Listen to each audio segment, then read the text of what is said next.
My technique of the process of forgiveness is based on the law of forgiveness, with which we have managed to close the karmic wheels, understanding that all karma always depends on our free will.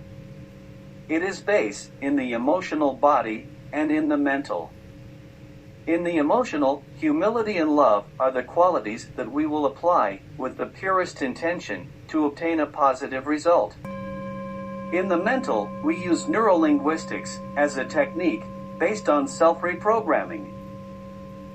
The intention in its action is key to each process. If you don't feel what you say in terms of forgiving, the act of love and humility will be imbued with pride and will eventually become false emotions.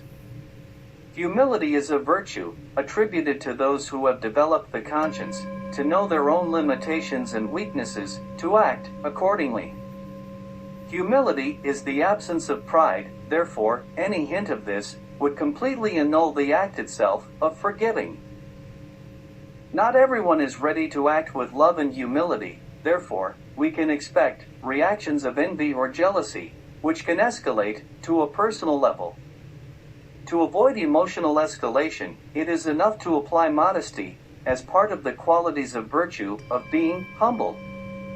By ceasing to feel better than others, regardless of how far we have come, it is that we can recognize the divine superiority, that is, that all human beings are equal in the eyes of God.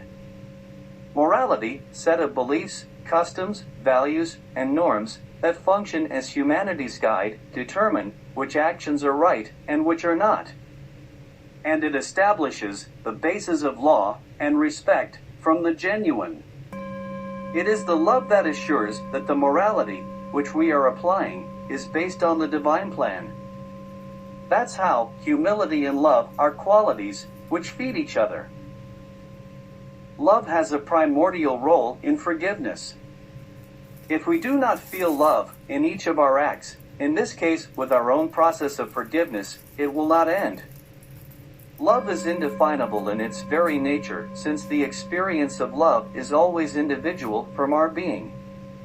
On the other hand, what identifies us socially is that all human beings experience love through empathy and compassion. By distinguishing its qualities, we can trust again from what our heart tells us, so when we listen to it, then we can safely make positive decisions. Negative aspects are uncertainty, and the fears we allow ourselves, conscious or unconscious, along with victimization. Uncertainty is the lack of certainty about a given knowledge in any given subject. Is infinite since it does not include the process of thinking. In the process of thinking, erroneously, we insist many times on defining all thought without being able to recognize that, by ceasing to think, it is when we connect with our inner self, with our heart, and with our feelings. It is when we consciously let the mind rest. Or we accept our uncertainty, or we are confronted with the symptoms, which entails not recognizing it, such as anxiety, anguish, or despair. Here, the dilemma. That is why, meditation is a real alternative, which allows us to disconnect our mind from its own mental process consciously. It is not a meditation to solve a problem, but the meditation which helps in self-regulating the mind in a state of concentration on the reality of the present moment, in being in a state in which the mind dissolves and is free from its own thoughts, in being in a state of concentration in which attention is freed from its common activity and is focused towards recognition of a divine being, whom we normally call God, in being in a state of intense focus on a single object of perception, as for example, in our breathing. It is essential to meditate beforehand, before beginning our process of forgiving, so that, in that state of peace, the power to be and the power to be occur. In general, neurolinguistics studies the mechanisms of the human brain, which facilitates the knowledge, understanding, and acquisition of language, whether spoken, written, or with established signs, from their experience or their own programming. In particular, neurolinguistics helps us to disconnect from our subconscious, and that, by expressing aloud our own process of forgiveness, or it happens that, when, in listening to us, our mind incorporates what it hears within its analysis, as if we had the opinion of a third person who is not alien to us, to our own judgment, it is still ourselves who are expressing it, which results in a neurolinguistic self-reprogramming. As programmable beings, we can be reprogrammed for better or worse, both positively and negatively. In this case, neurolinguistic self-reprogramming seeking, in its balance, the absolute. After having previously meditated, when we began our process of forgiving ourselves, we must repeat out loud every aspect we want to work on, regardless of quantity, but taking care of quality and intention. Our first step is to forgive ourselves. For this, let's start writing on a piece of paper, in the form of a list, all the negative aspects of which we are aware, and that, until now, we have not wanted to face. In our process of forgiving ourselves, forgiving and asking for forgiveness, based on humility, once started, we will never stop using it for our benefit. In this first step, we can only work on one aspect for each process. Now, each process includes the previous meditation and the reading of the law of forgiveness, where we will always include our full name and our aspect to forgive.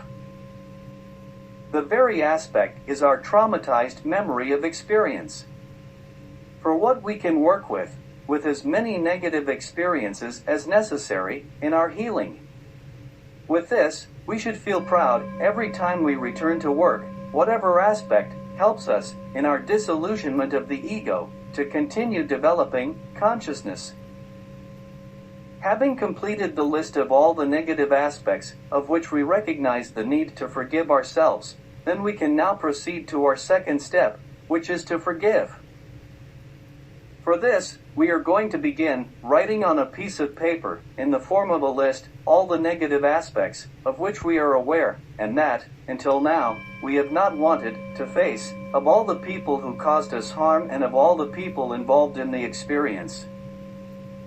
To forgive, we can only work one aspect for each process, and we must include the names of everyone involved in the experience. Now, each process includes the previous meditation and the reading of the law of forgiveness, where we will always include our full name and our aspect to forgive.